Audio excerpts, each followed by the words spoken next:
Welcome back once again, and of course embarking on a very important topic that has been ongoing for a long time, which is the Palestinian question and the Palestinian crisis. Egypt have never spared any effort, like I earlier said, to be able to provide peace and security and humanitarian aid and whatever is required or needed for our sisters stranded inside the Gaza enclave, or what's happening, standing up to the aggression that's happening inside the West Bank. And in this light, Egypt have continued its role and coordination. It has extended its efforts beyond the humanitarian aid, but to diplomatic ones also. Very delighted to be having with us over the phone for more details Dr. Fouad Razek. He's a foreign policy professor and a political analyst. Good morning, Dr. Razek. Good morning to you, and thanks for having me. It's a real pleasure to have you, sir. Why is Rafah crossing the primary gateway for residents of the Gaza Strip? As a matter of fact, we need to look at Egypt's role beyond Gaza and Rafah things, Yet, Rafah is Gaza's only border point with Egypt. It has long served as a main gateway for medical evacuations, the movement of patients and companions, and the reception of people returning from treatment abroad. In practical terms, it remains a humanitarian lifeline even when its operation is limited. Rafah crossing, as we know, is a lifeline for Gaza. And its reopening in early February 2026 allowed the first medical evacuations through that route in months. Right. Let me tell you first, before we start off into getting into details, that this U.S.-Iranian confrontation have completely shattered the board of peace, have completely shattered the aggression that is effected in the West Bank. The killings and the massacres that are continuing day after day and escalating like usual, nothing has changed, and the aggression and the violation of international rights, and even the Board of Peace Agreement, the peace agreement that was effected in Sharm el-Sheikh by the Israeli occupation. So in this light, Egypt is continuing again to do whatever should be done, whatever is in its might at this very critical moment, to deliver the humanitarian aid and also stand up for the rights. But then let me again go back to the passage of the Rafah border crossing. What exactly is the problem with this particular part, especially that it has to be open for coming and going back, bringing the wounded and the injured and to the Egyptian hospitals, delivering the humanitarian aid? I mean, that is enough what's happening inside on the other end of the border. So how do you read that situation, that particular point? You know that Egypt is trying hard to keep crossing function, despite what you said, the security and political pressure. Egypt has tried hard to preserve operational readiness on its side of the border through continuous logistical preparations. We need to refer to the Great Crescent deployment and coordination with relevant authorities. So the Rafah crossing on the Egyptian side has remained open, and that Red Crescent teams have stayed on alert at border logistical centers throughout the crisis. At the same time, outside constraints, including closures and restrictions linked to the war, have repeatedly affected actual movement of people and aid. We need to know that, as I said at the beginning, that Egypt's role is beyond these efforts of humanitarian things, so they are vital and they are very important. Now, the mechanisms there are important to be kept tight and, to be kept well organized. And the organization with Egypt is very important because it receives such convoys from all over the world, because it is the main gateway as we said before. What I would mean here that, you know, Egypt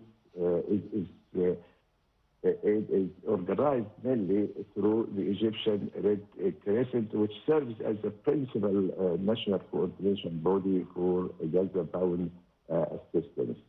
This is why we need to stress the efforts played by Egypt in that sense, and whatever done politically affects the operation on the ground, in spite of the very difficult situation in the area right now. And the aid process, of course, depends on coordination among Egyptian authorities, the Egyptian Red Crescent, international organizations, and mediating parties involved in ceasefire and access arrangements. Of course, the medical evacuations and convoy movements all depend on a multi-layered coordination rather than unilateral action by Egypt. Exactly. We all know that Egypt is a leading and a profound key mediator in this particular issue, which is the Palestinian question, and has spared every effort.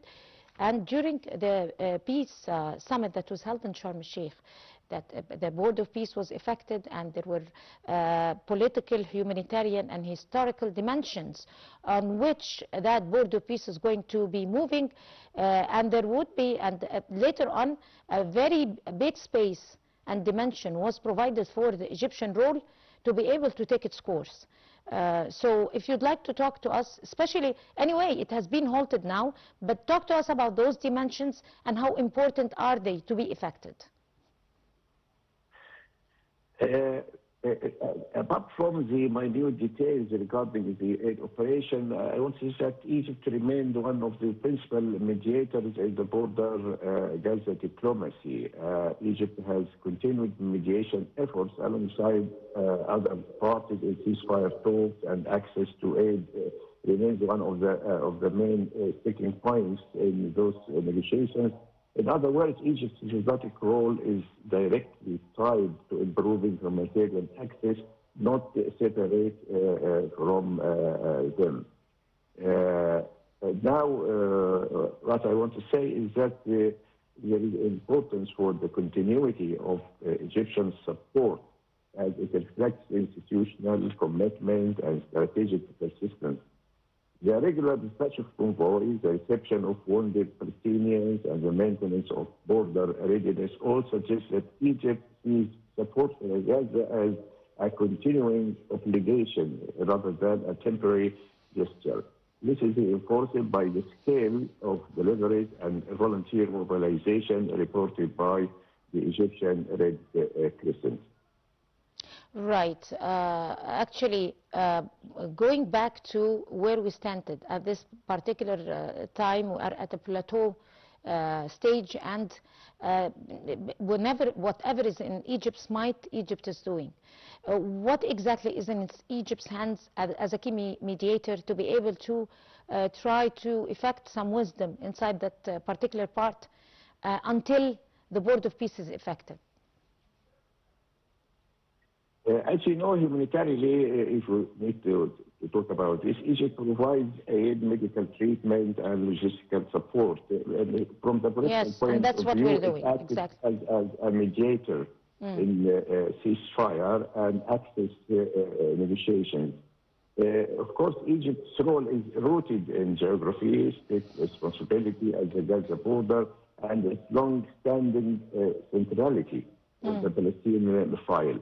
Current, of course, reporting suggests that all three dimensions, border, facilitation, and convoys, and ongoing diplomacy are playing a vital role in that sense. What I want to stress, actually, regardless of the minute details of convoys and aid and number of Palestinians coming in or patients, is how Egypt's role is seen as a balancing actor in the managing of the crisis, because it operates simultaneously on several tracks: humanitarian relief, border management, medical evacuation, and diplomacy. few actors combine all of these roles at once. Egypt's ability to engage both practically at the border and politically mediation is what makes it a central balancing force. Right. And your final thoughts, sir, concerning the Palestinian question. Do you think the Board of Peace is going to be able to do some effective result? Nowadays, of course, you know, all efforts now are overshadowed by what's going on in the area, regardless of the very important diplomatic efforts exerted by President Sisi and the foreign minister in his tours. And this is really would reflect in a nice way on the Egyptian role. Right. Because by maintaining operational continuity, even when the regional environment worsens, and then crossings were shut, for example, on 28th of February, 26th, during the regional escalation, but UN says confirmed the resumption of limited movements through the Rafah crossing. Egypt's role has therefore depended on keeping channels ready for rapid reactivation once conditions were met.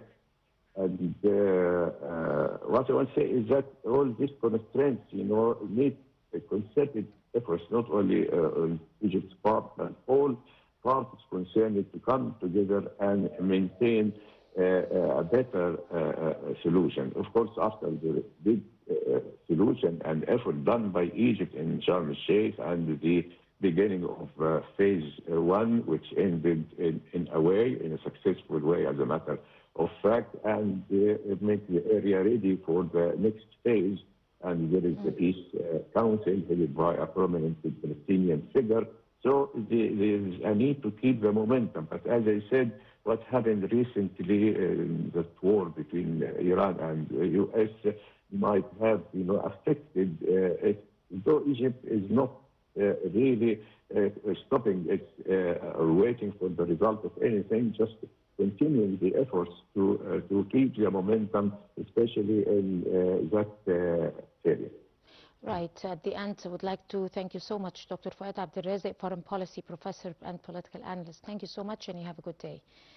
And now it's through a balanced approach for that combines rather diplomacy, humanitarian action, and also regional coordination. Egypt has continued to reaffirm its unwavering commitment to the Palestinian question and its very important role shaping efforts towards peace and stability inside the Middle East. More details.